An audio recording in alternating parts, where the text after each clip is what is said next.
From downtoearth.com.org. Nepal's rhino population. From prehistoric to present, my name is Ethan. This is Creature Guide Live Daily News. Remember to like, comment, subscribe if you love talking about animals, and share this show with everyone you know. Now, let's get into the animal news of the day. So, strengthened monitoring and surveillance for protecting India and Nepal's rhinos from poaching. Increased trial and conviction rates, especially in Nepal, highlighted the growing capacity of enforcement agencies in Asian rhino range states to investigate, prosecute, and penalize wildlife crimes. Oh, this is a good picture. So let's see. Tourists watching and photographing a rhino from the back of an elephant in Chitwan National Park. So Chitwan National Park is located over in south central Nepal, which is just north of northeastern India. And this is one of the national parks that contain, at least the last time I checked, somewhere around.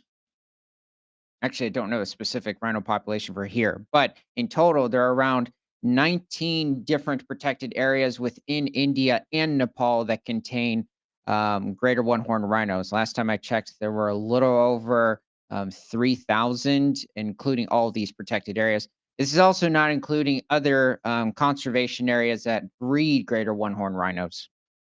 So, the greater one horned rhino is a member of the genus Rhinoceros, which can be surprising because this is the only species of the genus. It does not include the black rhino, the white rhino, or the Sumatran or Javan rhinos. So, now these are all technically members of the family mammals Rhinocerodontidae, but this is the only member of the rhinoceros genus. They also have the third smallest horns of all rhinos today. The black rhino has the second largest horn. This is a member of the genus Dinosaurs. And this specific individual, I think, can have horn lengths of somewhere around 3 feet in length, in some cases, even taller.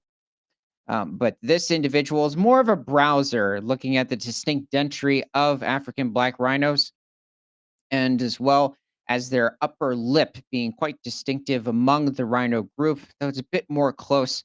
It's a bit closer in structure to Javan rhinos or even greater one-horned rhinos in this instance compared to the southern white rhino, Ceratotherium, whereas the greater one horn rhino tends to have a bit of a flat and smooth sort of a lip structure. They also have a bit of a mixed sort of a feeding behavior. Black rhinos will feed on different species of grasses over in different parts of Tanzania, Mozambique, South Africa.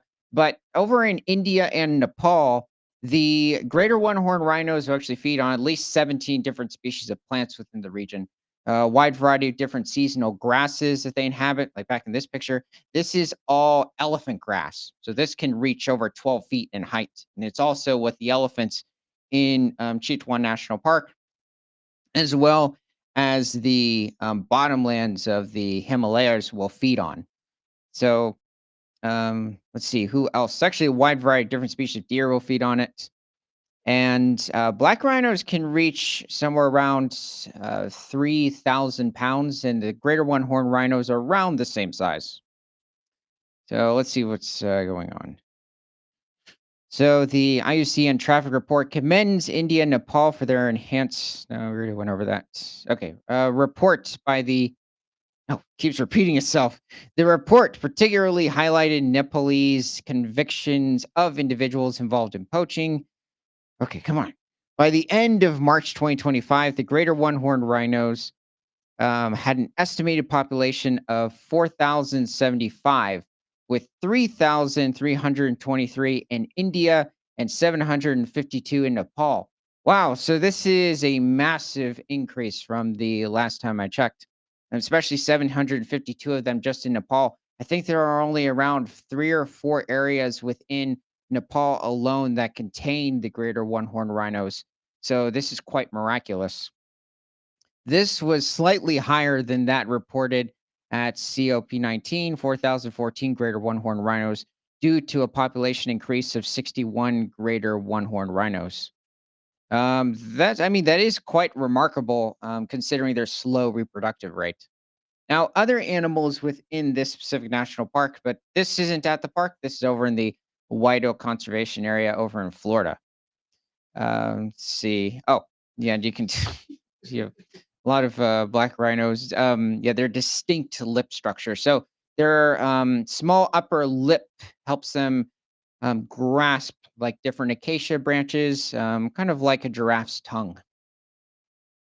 Now, this is one of the most abundant creatures within the area. This is the cheetah deer, which can reach somewhere around 300 pounds. And this animal is quite abundant within the region. At least per square kilometer, there could be as many as 17 of them. And usually that's also about the average herd size for these animals. They tend to feed on different species of flowers and young shoots within the region, as well as a variety of shrubs. They are one of the Bengal tiger's favorite sources of food. Now, this, however, is a relative of the cheetah deer. This is the sambar deer, and this individual is still growing his antlers.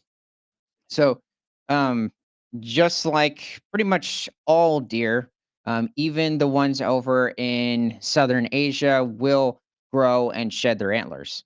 So, earlier, see, I'm trying to think of the time of year.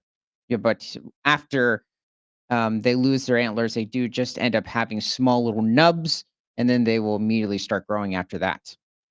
But, when it comes to the overall antler length of the sandbar deer, they can reach somewhere around 43 inches or a little over, um, let's see, I don't know how to convert that to centimeters at the moment. Now, in the region, there are about 250 sloth bears, and there could be as many as around 130 Bengal tigers within the region. Sloth bears and Bengal tigers do often come into conflict with each other, but it's usually quite minor. Occasionally, like the tiger will chase the sloth bear, but it's not very often that tigers are hunting them. Usually, actually, many times they'll just harass the sloth bears, and then occasionally the sloth bears will harass the tigers. This was actually a fight that occurred a few years back. I believe somewhere in more of southern India, not in within Nepal or specifically Chitwan National Park. And obviously, this is occurring during the dry season. Sloth bears, their closest relative is the sun bear, and they can reach somewhere around 320 pounds. And they're quite omnivorous. They will feed on a wide variety of different species of termites and ants as their main protein source, but they will go after deer occasionally. But they do feed on a wide variety of different species of fruit, especially jackfruit, even going after sugarcane, occasionally even honeycombs. And this is an individual not just getting a scratch, but he's simply marking his territory. So every time a bear rubs his back up against a tree, he is leaving a distinct scent due to all the scent glands being along their back. Let's see. Um, it added that since 2007, rhino populations in India and Nepal have shown steady growth. In India, the number of greater one-horned rhinos rose from 2,150 in 2007 to 3,323 by 2024. Okay.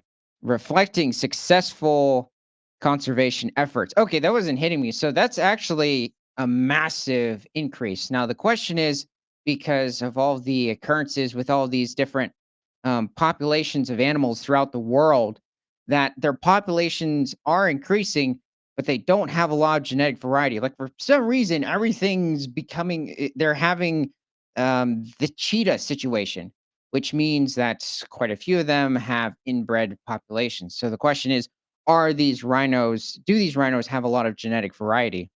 So let's see. Nepal's population of the same species also grew consistently from 413 2007 to 752 in 2024. That's a really good sight. These trends highlight both the success of protection in India and Nepal. It added the attempts to prevent rhino poaching in India and Nepal helped in reducing the number of such incidents. Yeah, they're obviously having a lot better luck with their increase in rhino populations compared to what's going on in Africa with, black rhinos. Black rhinos haven't changed in population for at least 11 years. So that's quite concerning over there. And it's also a question with them and their genetic variety. So let's take a look at somebody else, not you. But actually, the sandbar deer, they also feed on a wide variety of grasses within the seasonal floodlands. This is a relative of the saltwater crocodile, but is more closely related to the 8-foot long Siamese crocodile of Southeast Asia. This is specifically the mugger crocodile, which can reach a length of somewhere around 17 feet and weigh as much as, I believe, 1,200 pounds or a little over 500 kilograms. And these animals will prey on different species of deer within the region. They might occasionally even capture a small elephant calf. Now the question is, their population has also been quite low in different parts of India and Nepal, and you can find mugger crocodiles towards the southern regions of the country, especially along the Naranya River, the Ray and Rapit rivers that flow through Chitwan National Park. And there's the park itself is somewhere around 367 square miles or 952 square kilometers. Um, yeah, that is a good question. He does have really clean teeth. And there is also the striped hyena, which exists in this region. Now, striped hyenas technically have the largest distribution of any species of hyena. You can find them as far um, west as Tanzania, Africa. Actually, that's not even true. You can find them much further west, like as possibly even headed towards Burkina Faso over in Western Sub-Saharan Africa. So you can find these animals in the Serengeti coexisting with the spotted hyenas. But here in India, they're the only hyena within the region.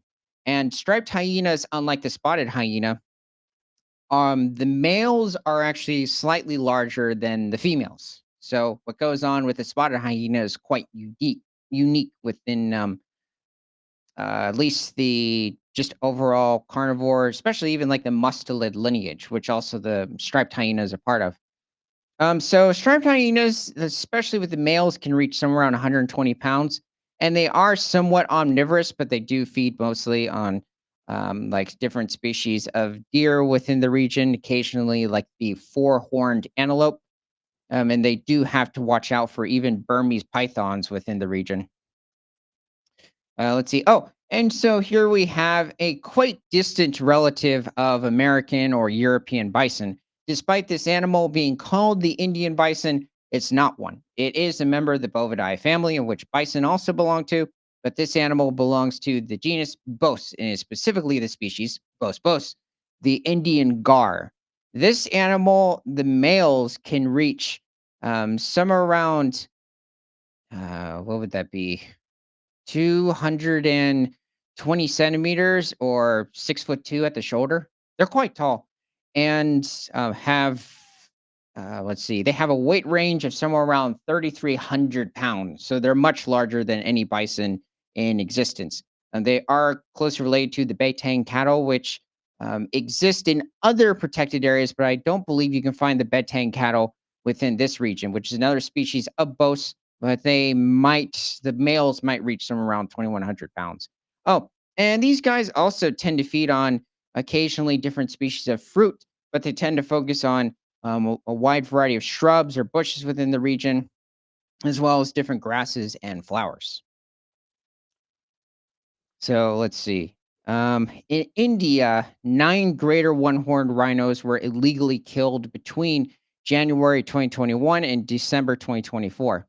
Yeah, that is a big blow to their population, especially if they were able to reproduce. In Nepal, 4 greater one-horned rhinos were killed during the same period. Ouch, that's even worse. Despite the ongoing threat from poaching to the greater one horned rhino, both India and Nepal have strengthened surveillance and monitoring efforts to prevent further incidents. It particularly cited the case of Nepal. Between January 2022 and April 30th, 2025, enforcement efforts in Chitwan National Park led to the arrest of 52 suspects in connection with crimes against the greater one horned rhino. I haven't I haven't seen this type of info of, like, people that they've caught, at least with other poaching cases, even over in Africa. During this time, 7 criminal cases were filed, naming 33 individuals. In 3 of those cases, Nepalese courts convicted 18 of the accused, demonstrating a strong legal response to rhino related offenses. These cases, it said, highlighted the growing capacity of enforcement agencies in Asian rhino range states to investigate, prosecute, and penalize wildlife crimes. However, they also underscore the ongoing threat that poaching poses and the. Okay. Is there anything else? Okay, so that's it. So it's good to hear the um, that the greater one-horn rhino is massively increasing in population within India and Nepal. Also, these are quite aggressive animals too.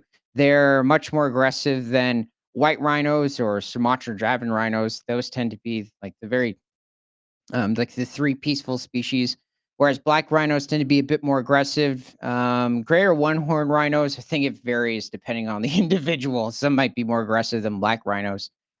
Tigers will go after the calves. There is footage of tigers hunting greater one horn rhino calves. And also, despite these animals looking like that they have like a set of armor, the truth is that's just the distinct overall look of the skin. It's actually not very thick, and it's possible that it's used to help with cooling the animal. I think it's a bit of a guess at the moment, but this isn't any unique type of armor. Um, that would just come with a horn.